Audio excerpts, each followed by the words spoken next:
안녕하세요. 여러분과 트랙 로드사인 교재를 진행하고 있는 유구영입니다. 벌써 GPS, God's Positioning System 이 교재가 6개 과를 마치고 이제 오아시스를 지나서 7번째 과로 왔는데요. 앞에 6과의 말씀들을 아우르는 오아시스를 어떻게 지나오셨는지 모르겠습니다. 우리 아이들이 암송을 잘하는 친구에겐 이게 나 말씀 많이 잘해오니까 하고 넘어갈 수 있지만 또 그렇지 않은 친구들이 이게 거쳐 넘어지는 걸림돌이 되거나 좌절하게 만드는 곳이 되기도 하거든요. 그래서 그런 친구들에겐 좀 쉽게 넘어갈 수 있는 방법들을 좀 찾아서 아이들이 말씀을 즐겁게 접근할 수 있는 그런 계기로 오히려 오아시스를 삼으셨으면 좋겠습니다. 저희는 요 시기를 퀴즈 대회나 객관식 문제 풀기 이런 식으로 해서 아이들이 재밌는 그 퀴즈 시간을 갖는 시기를 갖기도 했는데요. 지금 코로나 시기에는 이것을 좀 하기 어려워서 저희가 줌으로 하는 방법을 좀 고민을 하고 있긴 한데 그것은 이제 결정이 되면 좀 아이디어가 좀 더 확정이 되면 알려드리는 거 돼야 될 것 같고요. 우선은 드리고 싶은 말씀은 이 오아시스가 아이들에게 너무나 큰 부담이 되지는 않았으면 좋겠다는 겁니다. 네, 이 프란시스 셰퍼 목사님으로 시작되는 이 7과는 선지서, 우리가 예언서라고 부르는 성경이 되겠죠.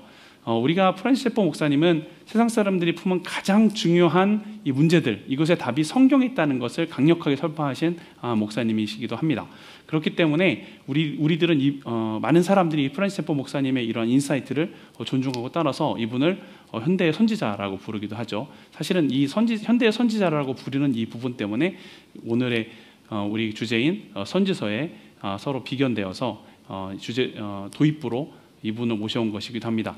프란시스 셰퍼 목사님은 1955년에 스위스에 라브리라는 공동체를 세우십니다. 이 라브리 공동체는 라브리라는 말이 프랑스 말로 쉘터, 즉 피난처, 쉼터라는 뜻이 되겠죠. 이곳에서 그 당시 이 크리스천 청년들이 이곳에서 세상과 삶에 대한 문제들을 가지고 와서 자유롭게 토론하고 하나님에 대한 비전과 인사이트를 갖는 그런 곳으로 만드셨고요. 이 라브리 쉼터는 라브리 공동체는 이 스위스뿐만 아니라 지금은 영국, 그 다음에 스위스의 이웃인 네덜란드, 심지어 우리나라에도 이 브랜치가 현재 만들어져서 운영이 되고 있는 것으로 알고 있습니다. 이외에도 우리 그 교재에 보면 프란시스 셰퍼 목사님의 저서가 있죠. 그러면 우리는 어떻게 살 것인가라는 그 책, 또는 이게 좀 두꺼운 책이라 힘들다면 이성에서의 도피라는 책은 좀 짧습니다. 그 책 정도는 아이들하고 토론 형식으로 나눌 수 있는 그런 교재이기도 한데 그거는 좀 우리 트랙 교재와는 좀 너무 벗어날 수 있어서 여기 간단하게 그냥 제안만 하고 넘어가겠습니다. 이렇게 프란시스 셰퍼 목사님이 현대 선지자라고 부르는 것처럼 선지자들은 그 시대의 이스라엘 백성들에게 그들에게 필요한 권면의 말 또는 징벌의 말들을 해주는 분이었습니다. 우리가 아는 선지자들은 많이 있죠. 아브라함부터 시작을 해서 모세나 아론, 그 누나인 미리암, 그리고 사사시대의 선지자가 불리면 드보라 같은 선지자들도 있고, 우리가 오과에서 배웠던 여러 선지자들 있지 않습니까? 사울왕 시대의 사무엘이라든가 다윗왕 시대의 나단 선지자라든가, 그 다음에 솔로몬과 여로보암 시대에 있었던 아히야, 스마야 선지자라든가, 또는 엘리야 선지자 등등이 이 많은 선지자들 있지만 여기서 우리가 좀 다루는 이런 선지자들, 이렇게 성경책에서만 잠깐 언급되었던, 잠깐이라고 표현하기 좀 그렇지만 이런 선지자분들 외에 직접 하나님의 말씀을 기록했었던 선지자들이 있었죠. 그분들을 우리가 이제 오늘 다루는 부분이 되겠습니다. 선지서들을 좀 보면요, 구약에서 이 솔로몬 이후로 남왕국 유다와 북왕국 이스라엘로 갈라지면서 르호보암 시대에, 그리고 여로보암 시대를 지나면서 여호사밧과 여호람 시대에 남왕국에서 활동했던 요엘과 오바댜가 있습니다. 오바댜 선지자는 독특하게 이스라엘이 아닌 에돔의 멸망에 대해서, 에돔에 대해서 책망하는 말씀으로 좀 채워져 있죠. 이때 북왕국에서 활동한 선지자는 여로보암 2세 때 북군으로 활동을 했던, 여기 열왕기 아마 15장쯤 될 것 같은데, 호세아나 아모스나 유다 선지자가 이 시기에 활동을 하게 됩니다. 열왕기하 17장으로 가면 아수르에 의해서 북왕국 이스라엘이 멸망을 하죠. 이 시기가 이제 남왕국 유다는 히스기야 왕의 시대입니다. 히스기야 왕 시대에 활동했던 선지자가 이제 이사야와 미가 선지자가 되겠죠. 그리고서 이제 요시야로부터 시작해서 시드기야까지의 이 왕들을 계속 지속적으로 바뀌는 왕들이 이제 바빌론에 서서히 멸망이 되어가는 남왕국 유대 이야기가 나오고 이들에 대해서 하나님이 전하는 말씀이 예레미야 선지자, 나홈, 하박국, 스바냐를 통해서 전달이 됩니다. 물론 예레미야서를 보면 시드기야 왕이 사로잡힌 이후에도 예레미야가 활동하는 내용들이 나오죠. 네, 예레미야 선지자는 이후로 이집트로 가게 되고 이제 포로기에 이제 바빌론에서 활동했던 선지자가 다니엘 선지자와 에스겔 선지자입니다. 시기적으로는 다니엘 선지자가 조금 앞서고요. 에스겔 선지자가 이제 그 뒤가 되겠습니다. 이제 바빌론의 아수르를 멸망시켰던 바빌론이 다시 페르시아에게 멸망을 하게 되는데 성경에서는 바사라고 나오죠. 바사의 왕이 이스라엘 백성들을 하나님의 뜻에 따라서, 물론 하나님의 역사하심에 따라서죠.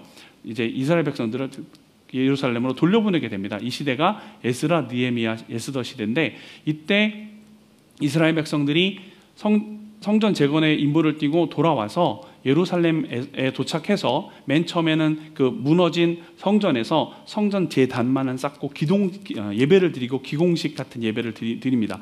근데 이것을 본 주변에 있었던 이 아수르 시대부터 외부에서 강제 이주되어서 거기서 또 오랫동안 살아온 사람들이 이 성전 재건을 방해하게 되고 그로 인해서 성전 제단만을 쌓은 채 15년이라는 세월이 흐르게 되죠. 이렇게 15년의 세월이 흐르면서 이스라엘 백성들이 다시 이 포로기와 동일한 그런 하나님으로부터 멀어져가는 그런 그 행동을 보이는 것에 대해서 이제 책망하는 내용들, 그래서 성전 재건과 성벽 수축에 대한 말씀들이 학개, 스가랴, 말라기서에 나오게 됩니다. 이렇게 말라기서로서 이제 선지서는 마무리 지어지게 되죠. 아까 우리가 도입부에서 말씀드렸던 그 셰퍼 목사님과 이 선지서에서 나오는 이 선지자들은 동일하게 이 시대를 향해서, 그 동시대에 살아가는 사람들을 향해서 그들에 대한 권면과 책망과 그들을 깨우치게 하는 것을 노력했었는데, 물론 셰퍼 목사님도 깊은 하나님에 대한 묵상과 기도로서 이러한 책망의 말씀을 하셨겠지만, 또는 권면의 말을 하셨겠지만, 이 선지자들과 한 가지 다른 게 있다면, 선지자들은 하나님과 직접 대면하여서 하나님의 말씀을 듣고 그것을 대언하고 왕 앞에까지 가서 왕들에게 직접 전했다는 게 좀 다르겠죠. 그러면서 우리가 좀 한 가지 더 다루고 싶은 게 이겁니다. 이스라엘 백성들이 그러한 죄를 저지를 때마다 어린 양을 대속시키듯이 계속 하나님께서 징벌하시고 징계하시고 회복시키고, 이게 계속 선지자들 때마다 계속 반복되거든요. 그런데 이러면은 일회성이고 단순한 좀 흔한 말로 대증요법이라고 하는데, 그냥 나타난 증상만 처리하는 것처럼 보입니다. 하지만 하나님은 그렇게 하지 않으시죠. 하나님은 이스라엘뿐만 아니라 창세 때부터 우리 인간의 타락에 대해서 구원의 계획을 세워놓지 않으셨습니까? 그래서 창세 때부터 구원의 계획을 세우셨던 것처럼 선지서 곳곳에 최종적인 구원 계획 예수 그리스도에 대해서 언급을 하고 있습니다. 그래서 우리가 이 선지서를 다룰 때는 예수 그리스도에 대해서 다루는 부분들이 있다는 것들을 좀 아이들이 깨달을 수 있게 해주면 좋겠고요.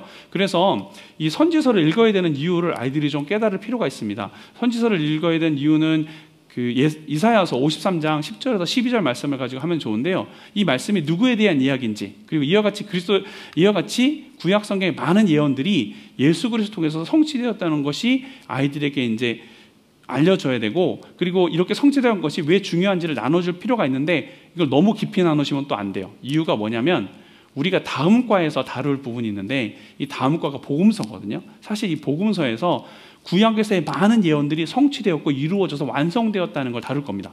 그렇기 때문에 이렇게 여기서 우리가 선지서를 할 때 다 이루어졌어 라고 해버리면 복음서에 사실 내용이 줄고 오히려 선지서 할 내용들이 많아지거든요.